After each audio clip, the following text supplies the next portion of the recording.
Welcome to another edition of Eco Africa, the environment magazine, brought to you by Deutsche Welle, KTN, and Channels TV. That's a co-production.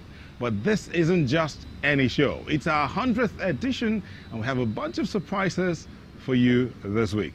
I'm Neota Igwe, coming to you from Lagos, Nigeria. And our first big surprise is here with me right now. Sharon. Hello, and surprise, for the very first time we are presenting this 100th episode together from Lagos. Thank you for inviting me to Nigeria. You're welcome. Right, and first, before we get into it, we want to take in the amazing view from right here up on the tower, and way there behind you can get a glimpse a little bit of the ocean, and I have a feeling that later on we're going to have a closer look at it. We will indeed, but first let's look at how far this show has come. 99 episodes. What did we do? What did we learn? How far did this race take us?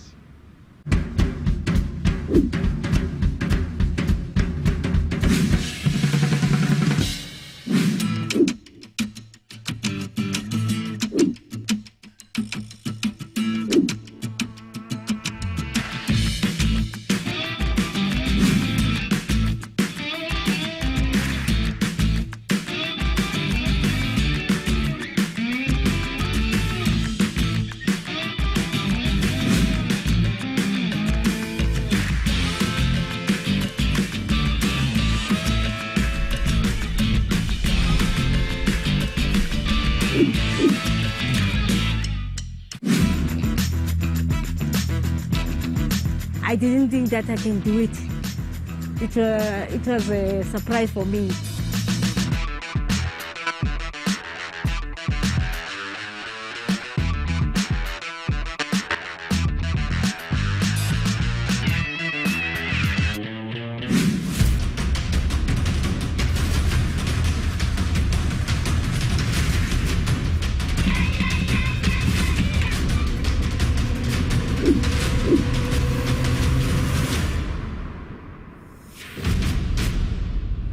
Wow, what an exciting journey it has been so far. But we're not resting on our laurels. We are looking to the future. That's right, and there's no better place to start our environmental journey than from Lagos, a mega city of about 18 million people. But no matter where we go, we often get asked why recycling plays such a big role in Africa. Do you have any answers, Sharon? Yes, when I look back, we just did not have so much in the past. But as the continent continues to get richer and cities grow, production and consumption has increased like never before. There is more plastic, more paper, and even more e-waste. And in Africa, we have a way of finding new creative uses for these everyday items, which otherwise would fill trash bins. Indeed, Sharon, they will fill our trash bins. But guess what? We have a knack of turning this creativity into a business, like our next pioneering project, the Recycle Point, which uses its collecting and sorting hubs to nudge people to recycle, while having the added benefits of creating jobs for the locals. The Nigerian commercial capital of Lagos is drowning in waste. There's so much of it that drainage systems and waterways get blocked, which creates a serious flooding risk. Chioma Okonu wanted to change that. She's the founder of Recycle Point, a company that creates incentives to recycle waste, such as plastic bottles and pure water sachet. From pure water sachet to pellets and finally to shopping bags. Rather than throwing away the pure water sachet after taking the content and clogging our landfill and drainages and waterways and littering our streets, we can actually use them as raw materials for a new product. The company sends out a so-called waste buster to registered households and businesses. It picks up everything that can be recycled, including plastic bottles, glass bottles, cans and cardboard. In return, the participants receive points they can redeem for household items. Every time they come, I make about 300 points. And they come 3 or 4 times in a month. It's probably different because they are making everywhere to be clean for me in my own areas.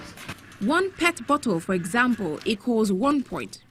For 5,000 points or 5,000 bottles, recyclers can get a carton of noodles, for example. That may not seem like much, but for many people, every bit helps. The waste is sorted and crushed and sold to recycling plants. That allows the company to turn a profit.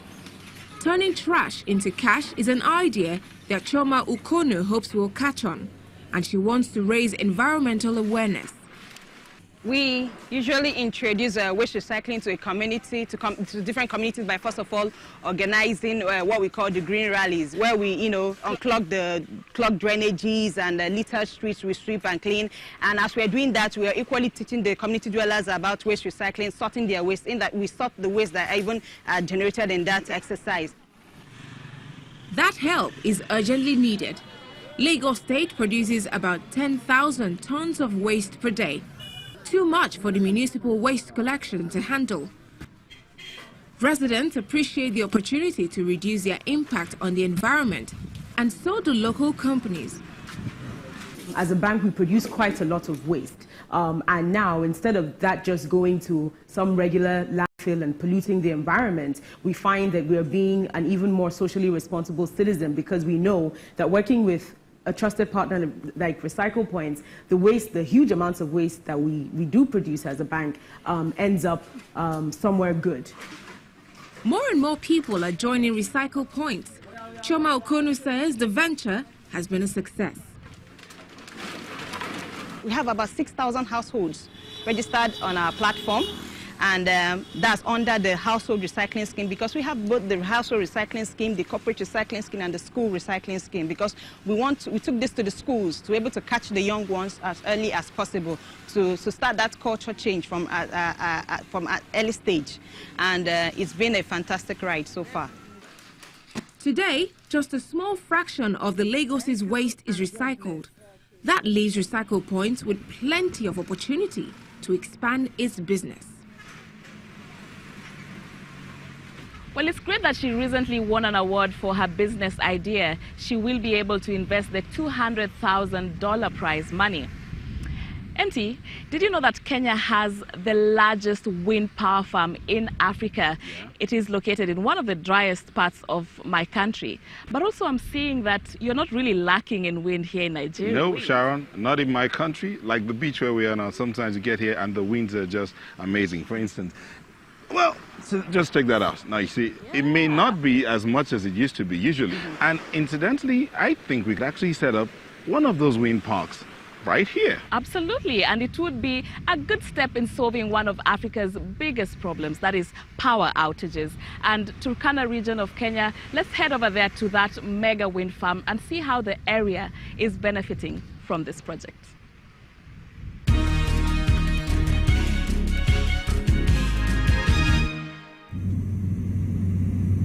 365 wind turbines located in one of the windiest areas of Kenya.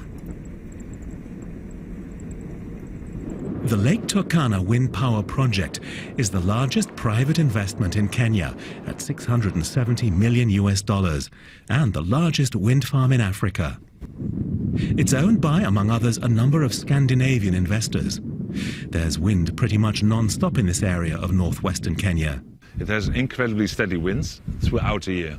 It's only very rare, 3, 4, 5 days a year maybe, that we have actually no wind here, but 360 days of the year we can produce power. Technician Wellington Otieno is making his daily routine checks. Currently we have not gone to full-time operation, but given that we are using equipment that needs maintenance, needs annual checkups, others needs quarterly, daily checkups. So we have all these maintenance sheets that we need to always go through, make sure our equipments are safe, they are healthy and ready to give power to Kenya. The wind farm is not yet on the grid. The lines to connect the plant aren't ready, much to the annoyance of Wellington Otieno. The state-owned contractor is behind schedule. But the substation that will distribute the electricity is already operational. After the collection, this is the point where the power comes in. So at this point, we have the power. The only thing we do at the primary substation is actually to step up the voltage that we are getting, then feed to the government substation. Wind power accounts for less than 1% of Kenya's power supply. Almost 50% comes from geothermal energy, and more than a third from hydropower. Once operational, the wind park will provide 15% of the nation's electricity, with an aim to decrease the use of fossil fuels. So you can take the population of Nairobi, then that gives you almost the number of homesteads that the power that Turkana wind power will be giving can give to Kenya. Farmers live close to the wind park. Sarima, their village, was relocated by 1 kilometer to make way for an access road. 150,000 acres of community land was allocated to the investors. There are disputes about whether or not the locals were adequately consulted. Kenyan courts ordered both sides to seek mediation for an amicable settlement. John Ekuwom is a resident of Sarima and a defender of the wind farm. He hopes Sarima too will get the clean and cheap energy, helping the village to develop. We will use the electricity for education because we have a school here and it needs power. The pupils will use it, and also in the village, we'll use it to charge our phones. And it will also help businesses to grow. We'll have access to internet, and we can even open a cyber cafe. Wellington Otieno is proud. Once they connect to the grid, which should happen by June 2018, the Lake Turkana wind farm will reduce carbon dioxide emissions by more than 700,000 tons a year. This will make Kenya one of the greenest countries in Africa, if not worldwide.